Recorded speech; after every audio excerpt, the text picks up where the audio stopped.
The sixth planet was 10 times larger than the last one. It was inhabited by an old gentleman who wrote voluminous books. "Oh, look! Here is an explorer," he exclaimed to himself when he saw the little prince coming. The little prince sat down on the table and panted a little. He had already traveled so much and so far. "Where do you come from?" the old gentleman said to him. "What is that big book?" said the little prince. "What are you doing?" "I am a geographer," said the old gentleman. "What is a geographer?" asked the little prince. "A geographer is a scholar who knows the location of all the seas, rivers, towns, mountains, and deserts." "That is very interesting," said the little prince. "Here at last is a man who has a real profession." And he cast a look around him at the planet of the geographer. It was the most magnificent and stately planet that he had ever seen. "Your planet is very beautiful," he said. "Has it any oceans?" "I couldn't tell you," said the geographer. "Ah!" the little prince was disappointed. "Has it any mountains?" "I couldn't tell you," said the geographer. "And towns, and rivers, and deserts?" "I couldn't tell you that, either." "But you are a geographer." "Exactly," the geographer said. "But I am not an explorer. I haven't a single explorer on my planet. It is not the geographer who goes out to count the towns, the rivers, the mountains, the seas, the oceans, and the deserts. The geographer is much too important to go loafing about. He does not leave his desk, but he receives the explorers in his study. He asks them questions, and he notes down what they recall of their travels. And if the recollections of any one among them seem interesting to him, the geographer orders an inquiry into that explorer's moral character. Why is that? Because an explorer who told lies would bring disaster on the books of the geographer. So would an explorer who drank too much. Why is that? Asked the little prince. Because intoxicated men see double. Then the geographer would note down 2 mountains in a place where there was only one. "I know someone," said the little prince, "who would make a bad explorer." "That is possible." Then, when the moral character of the explorer is shown to be good, an inquiry is ordered into his discovery. One goes to see it? No, that would be too complicated. But one requires the explorer to furnish proofs. For example, if the discovery in question is that of a large mountain, one requires that large stones be brought back from it. The geographer was suddenly stirred to excitement. "But you come from far away. You are an explorer. You shall describe your planet to me." And, having opened his big register, the geographer sharpened his pencil. The recitals of explorers are put down first in pencil. One waits until the explorer has furnished proofs, before putting them down in ink. "Well?" said the geographer expectantly. "Oh, where I live," said the little prince. "It is not very interesting. It is all so small. I have 3 volcanoes. 2 volcanoes are active and the other is extinct. But one never knows." "One never knows," said the geographer. "I have also a flower."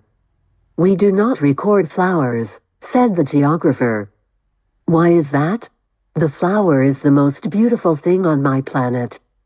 "We do not record them," said the geographer, "because they are ephemeral." "What does that mean, ephemeral?" "Geographies," said the geographer, "are the books which, of all books, are most concerned with matters of consequence. They never become old-fashioned. It is very rarely that a mountain changes its position. It is very rarely that an ocean empties itself of its waters. We write of eternal things." "But extinct volcanoes may come to life again," the little prince interrupted. "What does that mean, ephemeral?" "Whether volcanoes are extinct or alive, it comes to the same thing for us," said the geographer. "The thing that matters to us is the mountain. It does not change."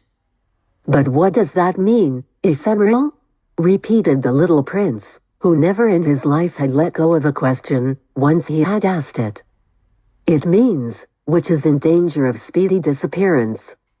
Is my flower in danger of speedy disappearance? Certainly it is.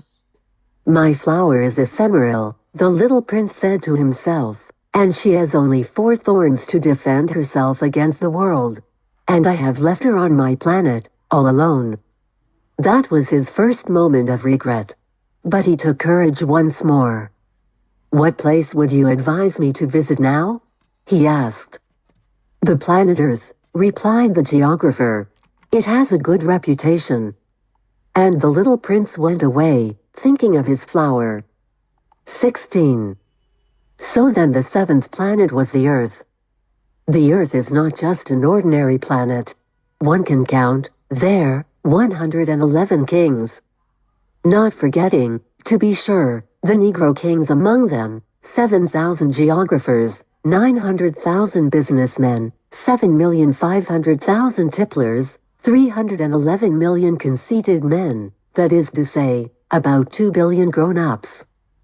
To give you an idea of the size of the Earth, I will tell you that before the invention of electricity it was necessary to maintain, over the whole of the 6 continents, a veritable army of 462,511 lamplighters for the street lamps.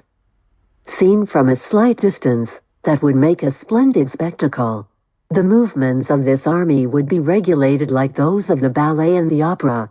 First would come the turn of the lamplighters of New Zealand and Australia. Having set their lamps alight, these would go off to sleep. Next, the lamplighters of China and Siberia would enter for their steps in the dance, and then they too would be waved back into the wings. After that would come the turn of the lamplighters of Russia and the Indies, then those of Africa and Europe, then those of South America, then those of South America, then those of North America. And never would they make a mistake in the order of their entry upon the stage. It would be magnificent.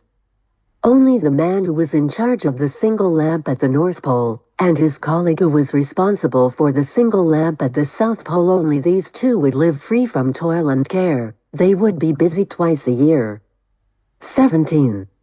When one wishes to play the wit, he sometimes wanders a little from the truth. I have not been altogether honest in what I have told you about the lamplighters. And I realize that I run the risk of giving a false idea of our planet to those who do not know it. Men occupy a very small place upon the Earth.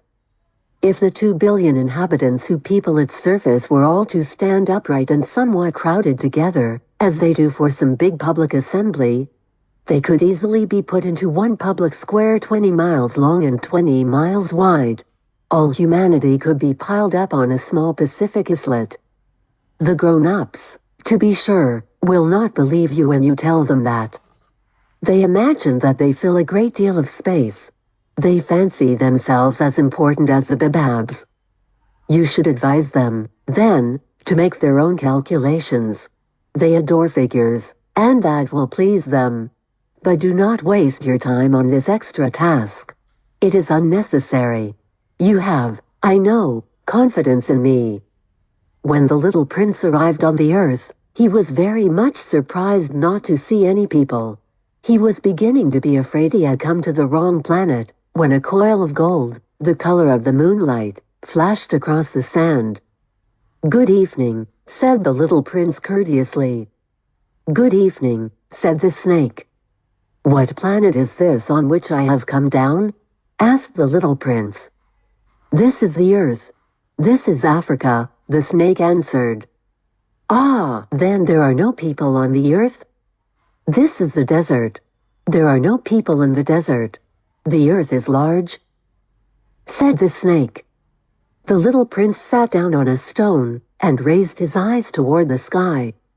I wonder, he said, whether the stars are set alight in heaven so that one day each one of us may find his own again. Look at my planet. It is right there above us. But how far away it is. It is beautiful, the snake said.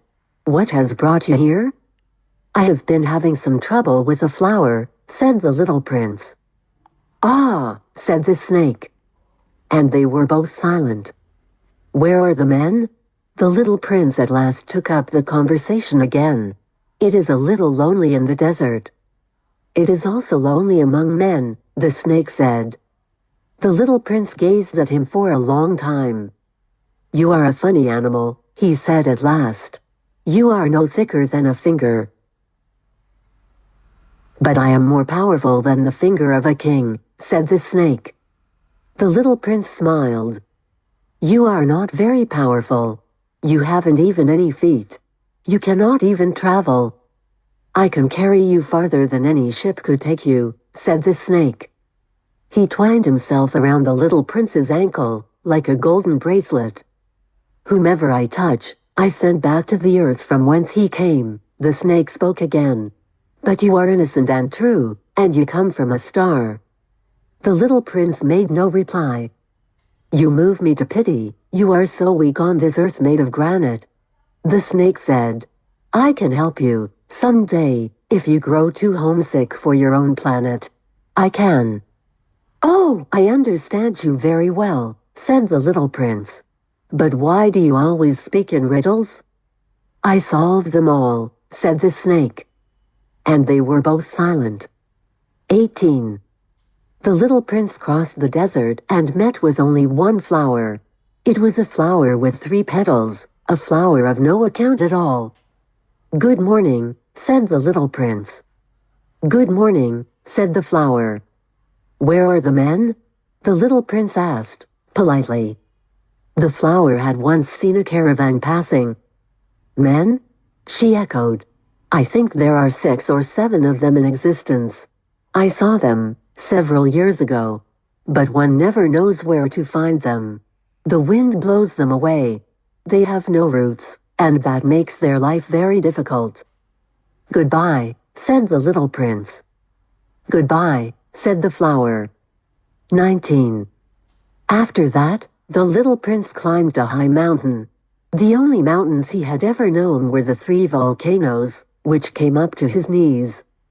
And he used the extinct volcano as a footstool.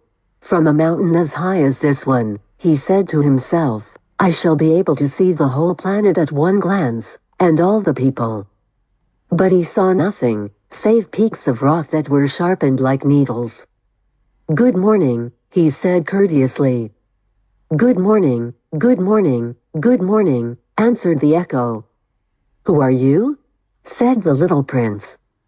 Who are you? Who are you? Who are you? Answered the echo.